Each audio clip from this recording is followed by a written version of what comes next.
Hey guys, welcome back to Buddy Fellows. Today I want to talk to you about how plastic reels for 16mm film are, well, inferior to metal reels such as this. Let me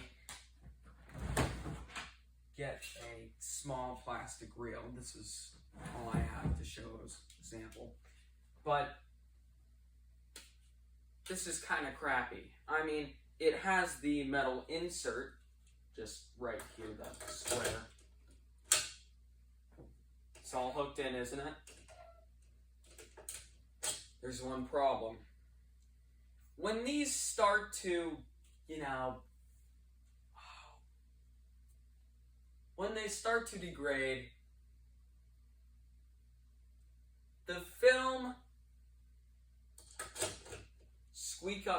squeaks up against them, just because what they're doing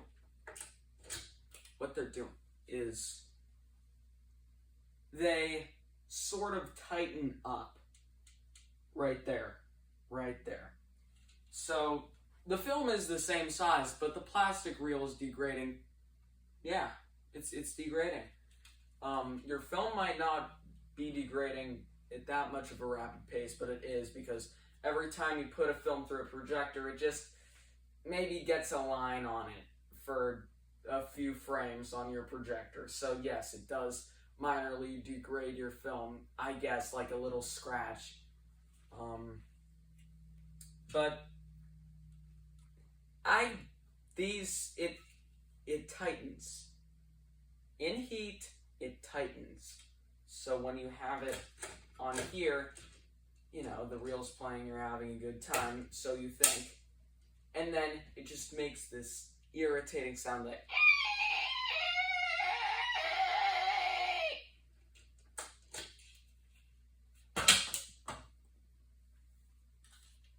these,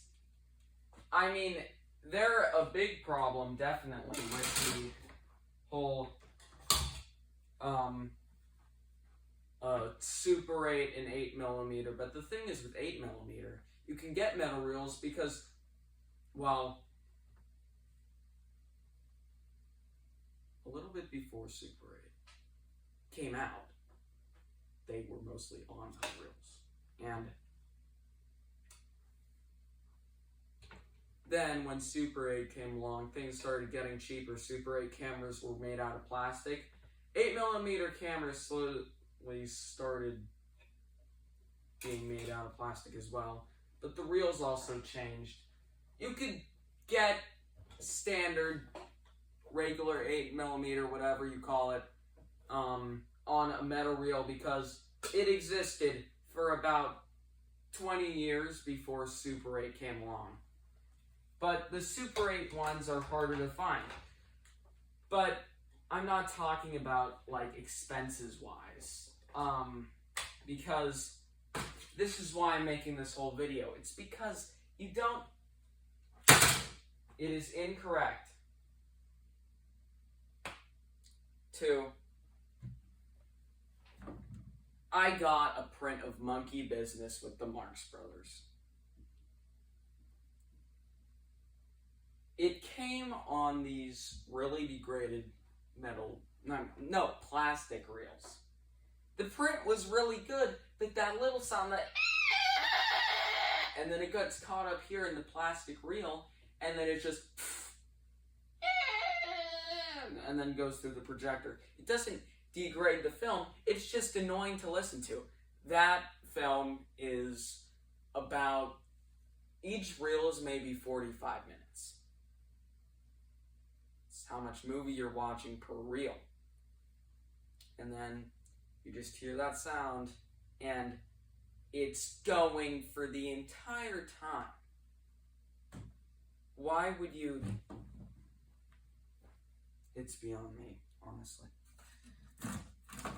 This print out. And I had to get reels the size of this. Metal. And yeah, you may say, oh, wouldn't that sort of brush up against it?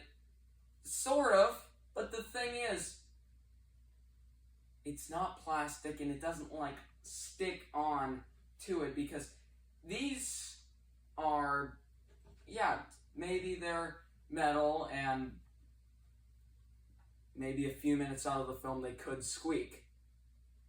But what keeps that from happening is these are metal. These, like, maybe it's getting caught, but it's not going to make a sound. It's not going to make a sound, and then it's going to correct itself. And if anything wrong happens when you're doing a plastic reel, if you have to, like I had to, there was a time where it just got caught right up here and it kept going around. And then right here, stuff started happening. It's like tearing up film. And then I took the film like that to guide it back through the projector. And guess what?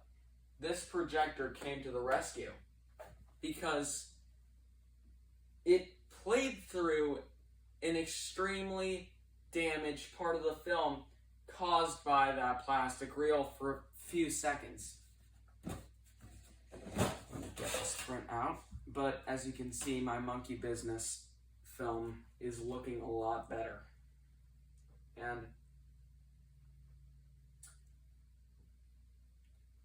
when you first smell it, it smells a little bit like vinegar, but it's not. It's just the Vita film, or Vita film, whatever it's called, cleaning solution, or whatever you call it. You just run it through with a rag with the cleaner on it. It cleans it, but it gives it an odor that eerily smells like vinegar syndrome. But it's not vinegar syndrome because of the cleaner, okay?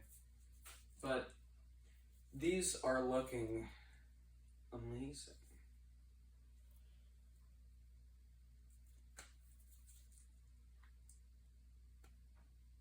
Guess how much metal reels like that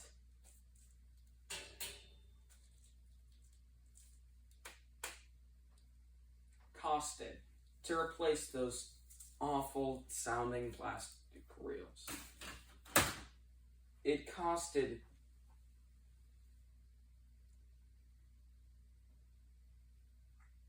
$52. And it's $52.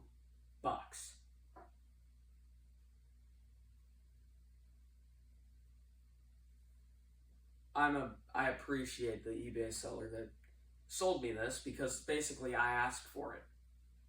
Because I remember in past messages, I got Horse Feathers with the Marx Brothers, same actors in this one. That movie was made a year later.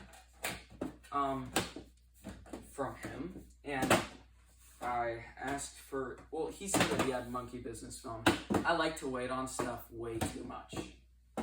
I was just like, oh, I have to wait. I'm gonna see how this goes.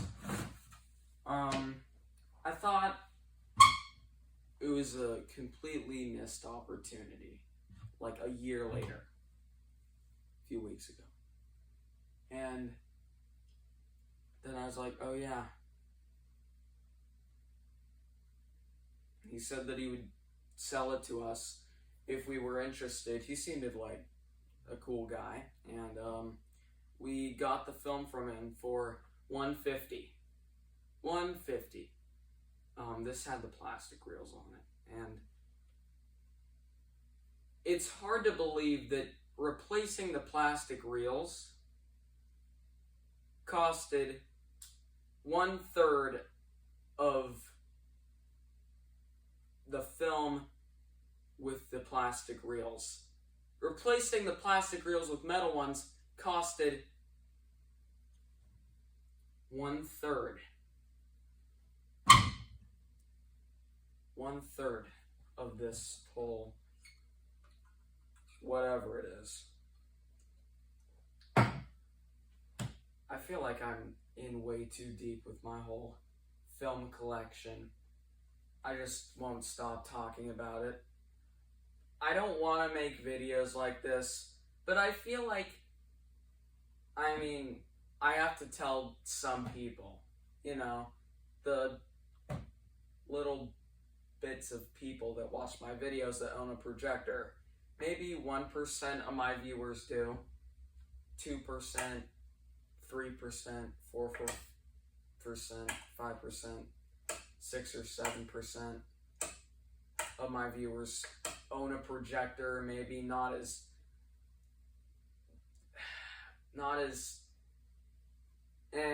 of a collector as I am. I like to wait on stuff. And, but you guys really need to know that these plastic reels degrade along with your film. Always stick to metal ones. No matter how rusty they are, get like a rust solution. These, like the films, won't last forever. In fact, these will last a shorter amount of time than the films will. What'll hold the film? A metal reel. So, I got that off, and oh, what a relief. It took 2 weeks to get the two 1,600 foot 16mm reels over here, New York to California, and I'll just share my location. But 2 weeks just waiting for these reels, and it's just I played the first reel. No, and sir, and it was torture. I went through. I was like covering my ears the whole time because you can't just turn the audio down. It's nothing with the audio. It's with the machinery itself of the reel. And then reel 2 came along. That was a lot better, though. It was a plastic reel. It still did a little squeaking. But the thing is,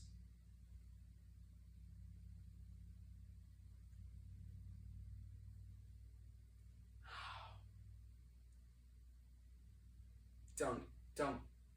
If you're watching this video and you're thinking of getting a projector, well, don't, because it took me such a long time to get these maybe 10 films. It took me about 2 years to get these 10 films. I have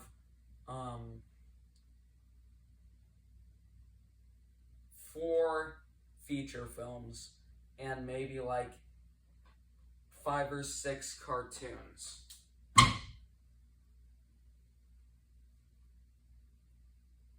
So yeah, that's 10 films.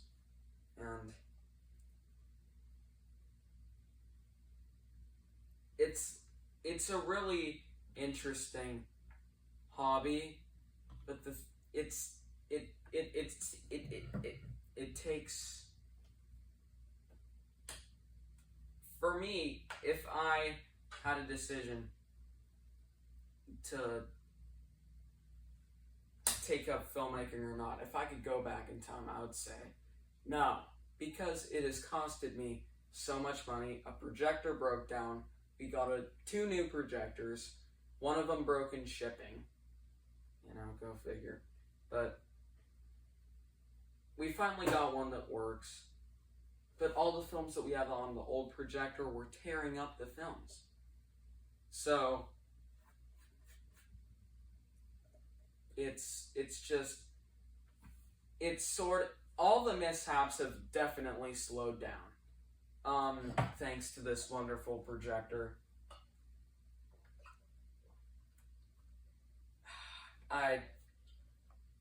I don't know what to do with this, because collecting film is really just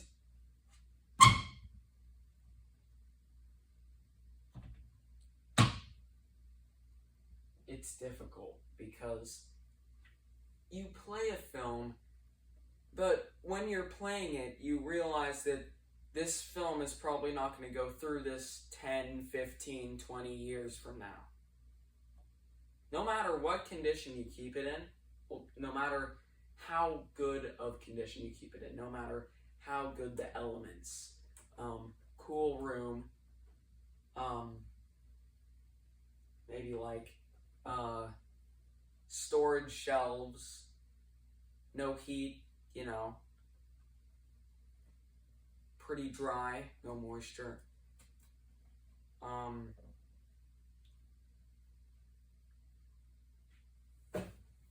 Films are always going to degrade.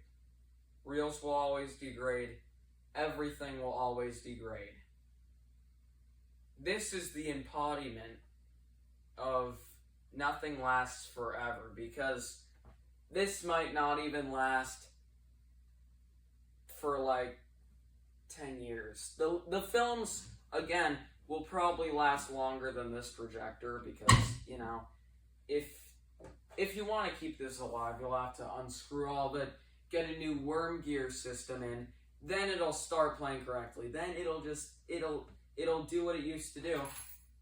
But you're better off just buying a new projector, buying new films. It's going to cost you money, but you got into the hobby. There's no really any way to get out of it. I still have my NES and Atari and old TV. I mean, that was a good buy, but those are past collections that I had.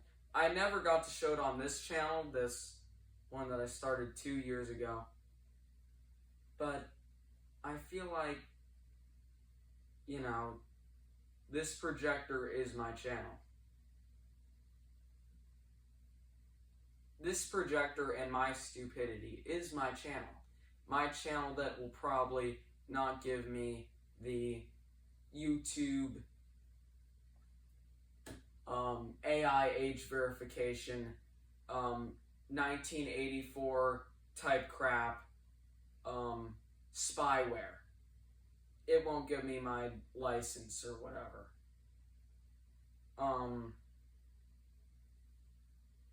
Yeah, but I like making videos on this channel, but all of this is going to end at some point, but it's going to end sooner just for a little hiatus. I had this last year on August 13th.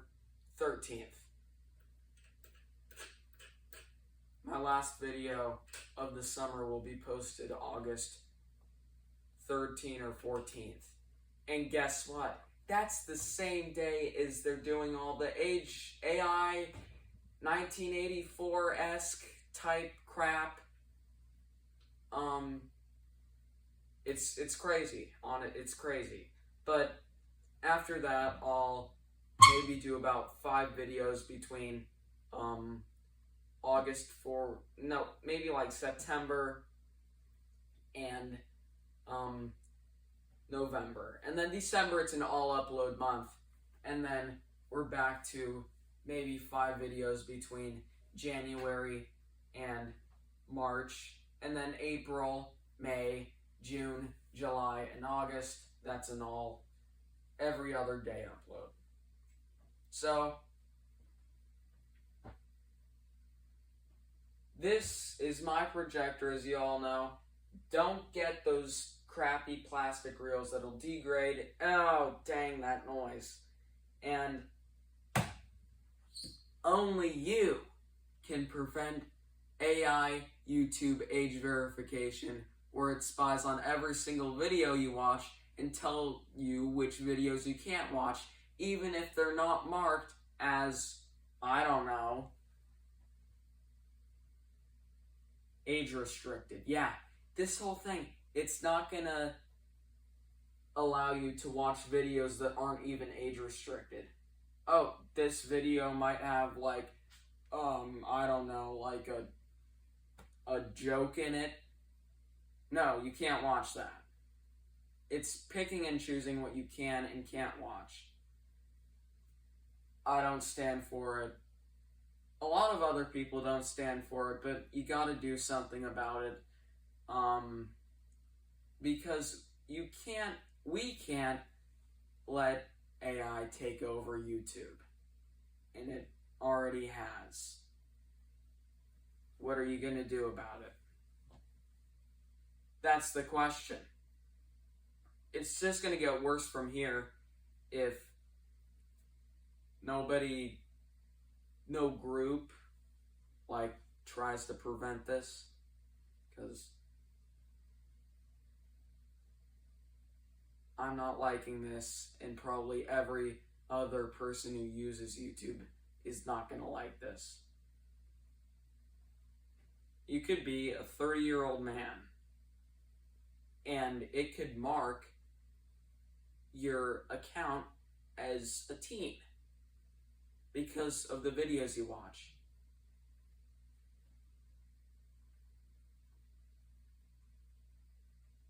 And the only way out of it is to enter your credit card information. Really?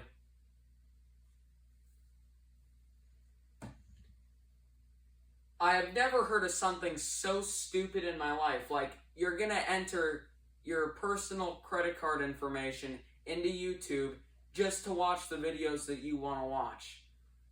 Just to make YouTube normal again, you have to give AI all your information. This video that you're watching might not be up here for too long because I'm talking smack about AI.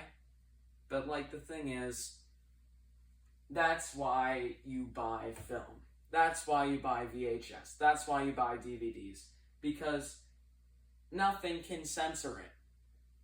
Unless it was censored when you first got it. Unless it was printed that way. You know?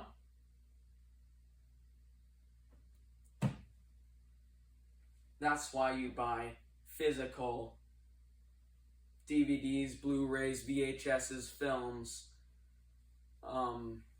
8 tracks, laser discs. I don't know. Like, just buy physical media. Remember to do that. I mean, it might be tough setting up something like this, but just get a whole bunch of DVDs. You don't need that. You don't need this because it's just, it's a collection. Collections are hard to get in and they're hard to get out of, so. That's all for today, and goodbye.